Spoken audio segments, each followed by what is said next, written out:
Barbie Fortes ang update. Yung post ni Barbie sa kanyang Instagram. Sabi niya, by far my best August. Yun, no? Nag-copy date na nga at may pa-flowers pa kay Barbie. Grabe yun. Yan, nasa kaya yung padlock ni Barbie. Sabi ni Barbie, tapon daw yung susi.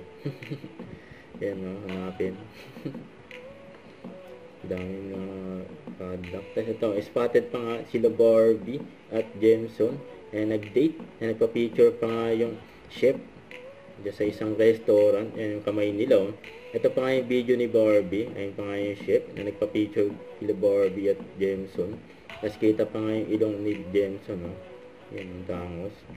May si Barbie yung nag-video dyan. Nag-date pa nga yung dalawa. Masarap pa nga ng food. Grabe sila. And enjoy. Ito yung book na binigay ni Jameson kay Barbie. Na binabasa pa ni Barbie. Walang call, pero I bought her a book. Ay! What book? The book, The Untethered Soul. Yun yung title. The Untethered Soul. About spirituality yung book. Pero maganda siya. Why that book? Tingin mo?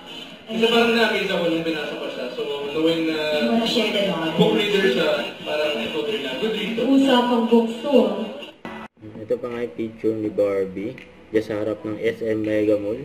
Nag-selfie pa nga siya. At abangan ang Kontrabida Academy nila Barbie at Miss Eugene with Jameson Blake sa September 11 na sa Netflix. Yan, no? Don't forget to subscribe, click the notification bell for more update. This is with Charlie Action Vlog. Stay tuned for more videos. See ya.